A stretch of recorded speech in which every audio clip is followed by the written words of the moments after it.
দর্শকবৃন্দ, এই ভাইটির নিজের মুখেই শুনুন তার সাফল্যের কথা এবং তার কৃষি নিয়ে যে ভাবনা, এই ভাবনাগুলো তার নিজের মুখেই শুনুন, ভালো লাগবে। কৃষক লাভবান হলো না, পুনরায় কৃষক আবার মরিচ চাষের জন্য উদ্যোগ গ্রহণ করতেছে। তা এইগুলা কি জাতের মরিচ বলতে পারবেন? এগুলো হচ্ছে কি বলে,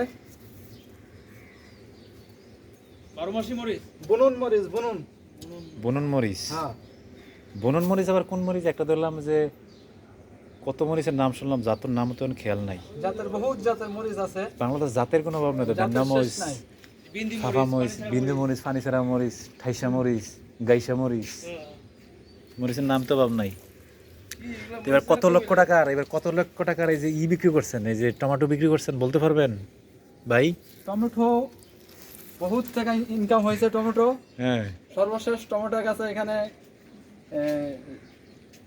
শেষ পর্যায়ে, এখন নতুন করে নতুন উদ্যোগ হিসাবে এটা উঠাই ফেলতে হবে, ফেলে আবার নতুন করে করতে হবে না? টমেটো। তো এইগুলাতে আপনি এই যে গাছ তো এগুলো মইরা গেছে, সব দেখা যাইতেছে। তার মানে ফলন ভালোই হয়েছে নাকি? ফলন ভালোই হয়েছে, কিন্তু এখন নষ্ট হয়ে গেছে গাছগুলো, মানে এখন শেষ পর্যায়ে মানে এটা উঠাই এখন মরিচ চাষ করতেছে, তাই তো? এটা খুব ভালো উদ্যোগ। মরিচ লাভবান একটা ফসল। হ্যাঁ, মরিচ ভালো দাম পাওয়া যায়, আচ্ছা আচ্ছা। সেজন্য এখন উপযুক্ত সময়।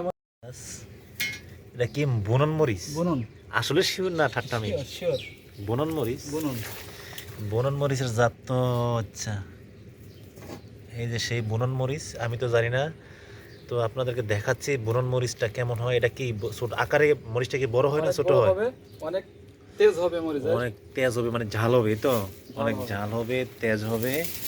এটার নাম আছে সেই বুনন মরিচ। এই যে টমেটোর অবস্থা শেষ পর্যায়ে, তো এই যে টমেটো, যাক ভালোই হয়েছে। এটা গেলো আমার কি জাত জানি, এটা অনেক বড় হয়, দেন এটা মানুষের চেয়ে বড়, প্রায় 6 ফিট। এই যে আমার, ও বাবা, যাক এগুলোর থেকে অনেকে ওই যে যাই গাছ লাগাইছে, অনেকে ওই যে সালাদ তৈরি করতে পারছে এগুলা দিয়া।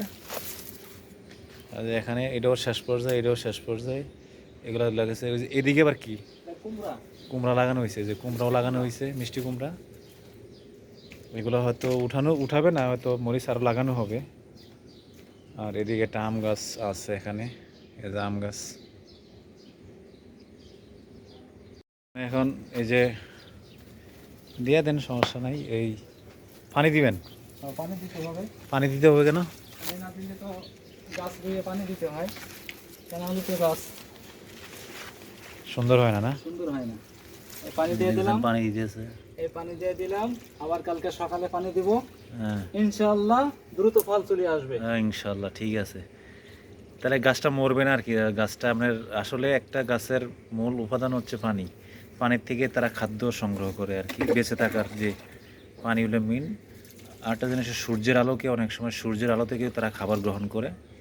ওই যে বালতি দিয়ে পানি আনাছে ভাই, একজন বড় উদ্যোক্তা সামনে হবে, কৃষি উদ্যোক্তা ইনশাআল্লাহ।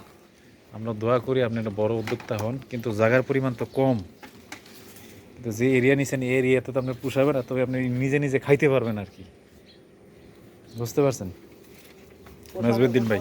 হ্যাঁ, পোষাবে, আমি একবারে প্রস্তুত করে নেই সবকিছু, আচ্ছা তখন দেখবেন যে একবারে পরিপূর্ণ ফলে ফলে ভরে গেছে। আচ্ছা, তাই ঠিক আছে। দেখি, আপনি কি ওইদিকে মরিচ লাগাইছেন নাকি? না, তাহলে দিয়ে পানি দিয়েছেন? এটা হচ্ছে কুমড়া গাছের গোড়ায় দিচ্ছি। এই যে কুমড়া, ওই যে মিষ্টি কুমড়া, আসার তো কোনো লাইন দেখতেছি না এদিকে। এই যে মিষ্টি কুমড়া লাইন, এই যে। আচ্ছা, এনাদের লোহার শিক টিক দিছে, আমি কোনোরকম তো আসারও কোনো স্কুপ দেখতে পাচ্ছি না। যাই হোক, এটা একটু ঢেলান দেই।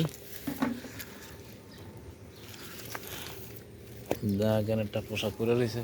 দেখ, আপনার উদ্যোগ দেখে আমার খুব ভালো লাগলো।